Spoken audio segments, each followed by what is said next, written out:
Hey guys, it's Bear. It's Wednesday, June 24th, and I'm really excited to be doing my first topless video. Yesterday was my 2-week post-op date, and today I had my 2-week check-in with the surgeon, so I wanted to go ahead and give you guys an update. And I'm coming to you from my bathroom today because I've got the camera rigged so that I can see what I'm showing you in the mirror, because I want to do some close-ups and just kind of give you kind of a tour of the area.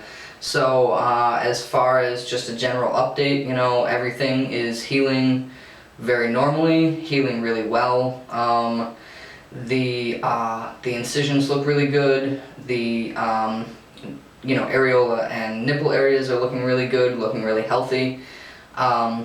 Fairly comfortable. I'm not in a lot of pain anymore. The first, as I kind of thought, the first week was really uncomfortable, especially since the first week there were drains in that went from about here all the way over to the armpit area, and then you can see it better on this side, where the drain was coming out, and that was really uncomfortable. And also my skin was trying to heal around the drain, and so anytime I moved, everywhere that was healing was sort of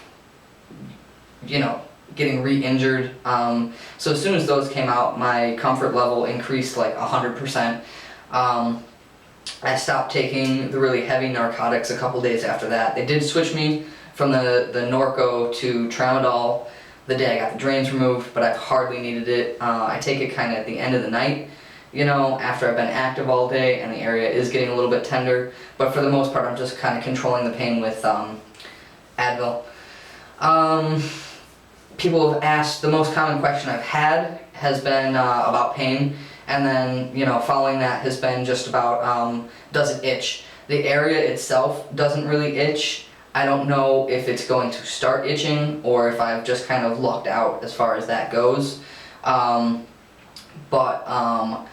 because I do wear an ACE bandage from here to here, most of the day.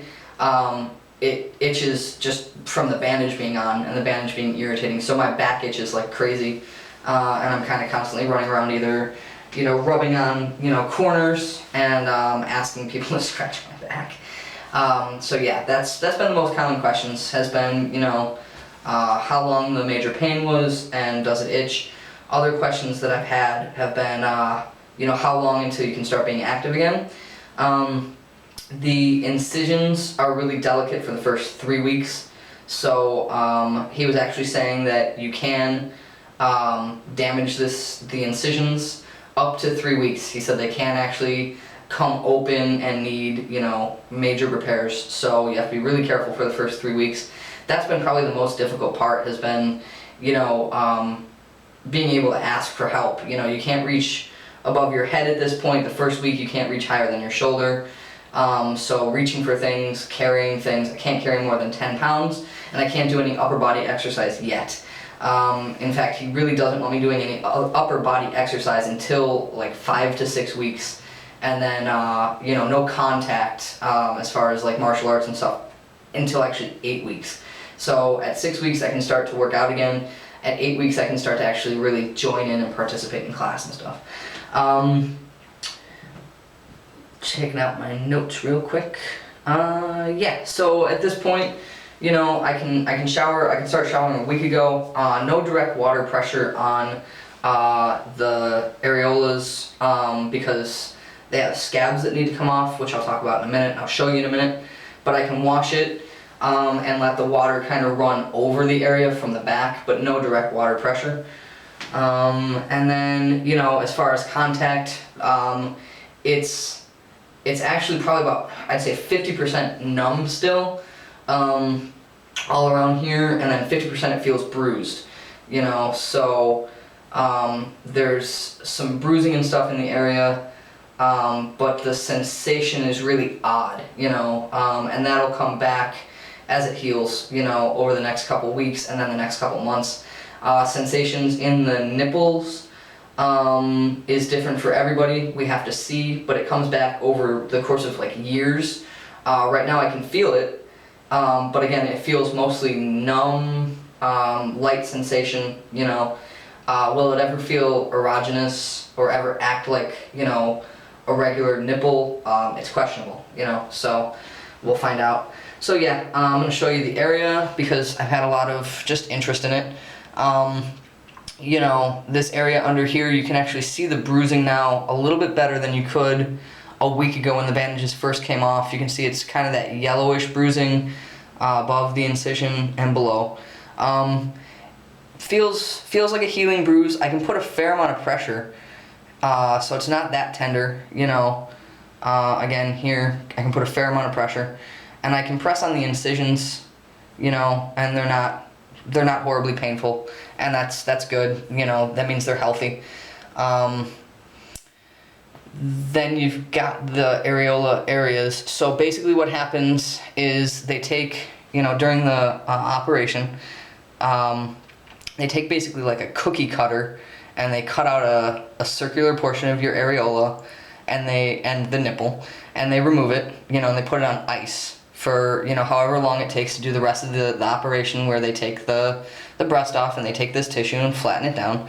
And you can see where the stretch marks are from, you know, where the breast tissue was, you know. So this is basically, this would have been the very top of my breast where it had gotten stretched out, you know, from being overweight earlier in life.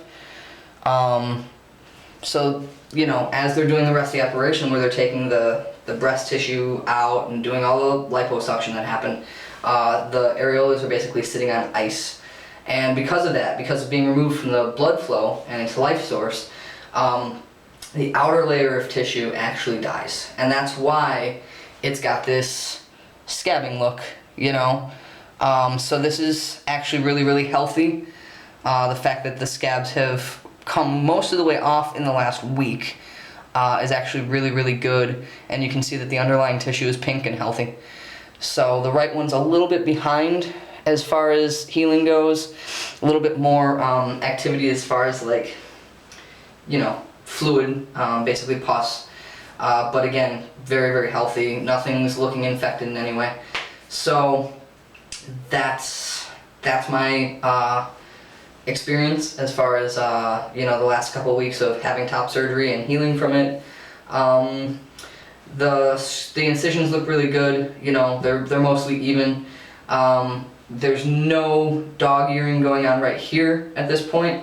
Little bit here and a little bit more on the right side. The right side's a little bit dog-eared. You can kind of see it there where it pokes out, and that's just from having rounded tissue that needs to connect in a seam. The corners sometimes will puff out like that, and they call it a dog ear.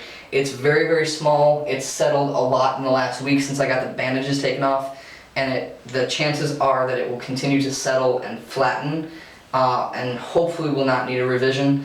They said to, you know, just go ahead and start massaging the entire area really gently, including the incisions, and especially on that little bit of a dog ear there.